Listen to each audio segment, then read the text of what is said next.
Hello guys, good morning dito at good evening dyan. Siyempre, nandito na naman tayo. Guys, alam kong alam nyo na, no, napanood nyo na ba yung press con nitong si Mangga? Hindi ko naman lahat pinanood dahil magkasama yung dalawang bobo, si Marco Beta at si Mangga. Pero eto guys, ang nakakatawa, no, so gumawa na sila ng kanilang ng report, ng summary ng report nila. Wow! At sa report na yun, meron pa silang matrix. At sa matrix nilang yun, sinasabi ron na parang may katanungan sila, sino raw ang nasa ulo ni Congressman Martin Romualdez. Guys,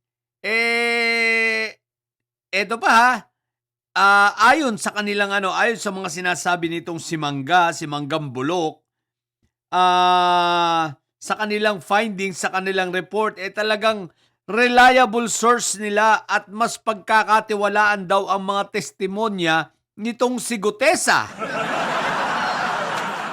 At nitong dalawang nakamaskarang yung nakamaskarang babae.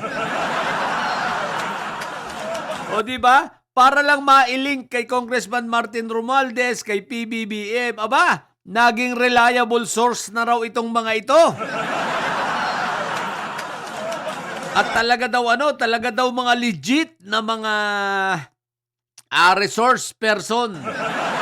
Kung legit naman pala, lalo na si Gutesa, bakit hindi nyo paultawin? Ba't hindi nyo pinapasipot sa hearing? Di ba pinatawag naman yan ulit? Bakit hindi nyo, ba't hindi nyo pa-atinin? Bakit nawawala? Hanggang ngayon, nagtatago. Legit naman pala bakit hindi nyo iharap? Tapos, ang sabi ba naman ni Mangga hindi daw legit at ang mga gawa-gawa lang daw na kwento at walang katotohanan at mahina daw na testimonya ay ang mga testimonya nitong sila Bernardo. Laban kay Chis Escudero Laban kay Quickmel tsaka kila Joel Islord. Joel Islulong pala. What the heck? Ano ba to? Baliw? Baliw na yata. Sa bagay, matagal ng baliw yan. Kung sino pa yung hindi dumadalo, isang beses lang dumalo, tapos sinabi pa ng artist na nameke pa ng dokumento, yung parawan legit. Baliw ang hinayupa. Tapos yung dalawang babae mismo na nakamas at hindi naman direct nang maituro si Martin Romualdez. Legit daw na testimonya. At sa matrix nila, may konklusyon na talagang agad-agad, forthwith. Nakaturo lahat kay Congressman Martin. At pagkatapos, meron pang nasa pulo, question mark.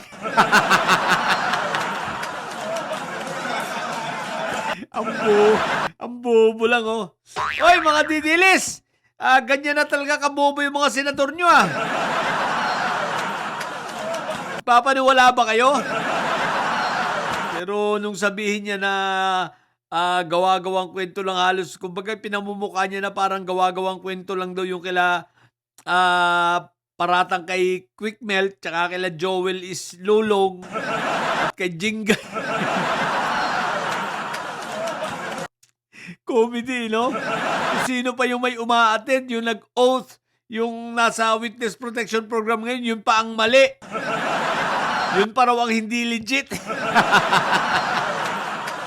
Anyway guys, malalaman natin sa mga darating na araw yan. Pero isang bagay lang ang sigurado ngayon. Talagang parang sinisilihan na ang pit nung mga yan. Lalo na si Joel Islord, si Quickmelt, at si Jinggan. Kaway-kaway. Nauna na sa inyo si si anong pangalan ito? Si Nardong Kupit, ha?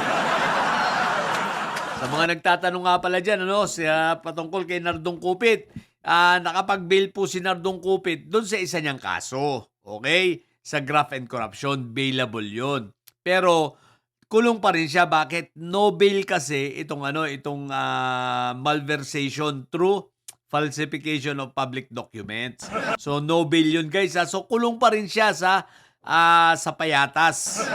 Kasi may nagtanong sa akin, nakapag-bail daw. Nakapag-bail naman talaga. Yun ay in preparation. Kasi ganito yan, guys. No? Nag-bail siya ron para sa ganon, habang hinihiring naman itong kaso nila, mag-a-apply naman siya, mag-pleading siya about sa bail naman para sa malversation kung papayagan siya ng Sandigang Bayan. Yun ay kung papayagan. Para kung sakaling payagan siya na makapag-bail, ibig sabihin, dire-diretso na. Pero yung kalimitan, yung ganyang pinapayagan, sa isang Nobel na case, yung kalimitang pinapayagan na makapag-bail ay kapag nakita ng korte na medyo weak naman yung kaso. Weak yung mga ebidensya. Pero sa kasong ito, hindi ito weak. Talagang I doubt mabibigyan to ng bail or magagrant ang kanilang pag nag-plead na sila ng bail, I doubt na magagrant yun. So, kulong pa rin siya at nandun na siya ngayon sa selda ng mga baha ng agang, no? Sa selda flood control. Pero may payo lang ako sa'yo, Nardong Kupit, ha? Wag mo nga agawin ang posisyon ni Joel Islulong. Alalahanin mo, siya ang original at siya talaga ang magiging mayor ng baha ng agang. Hindi yan paunahan, ha? Baka sabihin mo, porque ikaw ang nauna, ikaw na ang mayor. Hindi pwede yun. Kasi sila ang mga, sa bagay, kayo nga pala ang nagtayo ng baha ng agang, Sige, kayo na lang, mag-usap-usap. Magbutuhan na lang kayo kung sino ang mayor talaga sa inyo. So, yun lang muna, guys. So, sino ba magmamayor sa mga ito? Kasi basta si Jingay, muse na yan. So magbotohan na lang kayo pag nagsama-sama na kayo diyan, ha. Pero sabi nga ni Nardong Kupit, iba na yung nakakauna. Napunta na tuloy tayo kay Nardong Kupit sa kabubuan nito ni Mangga. So, yun lang, nakakatawa lang ang presko nito, ha. Nagsama na naman yung dalawa, si Marco Beta at si Mangga. So, parehong bida-bida na naman. Bida-bida at galing-galingan na naman ang napakayupak niya. So, yun lang, sa mga bobong didilis dyan, ang tatay nyo ay karton, ha. Kung natili kayo mga bobo at may sayad, sapat ang may sayad, laging high blood. Bye!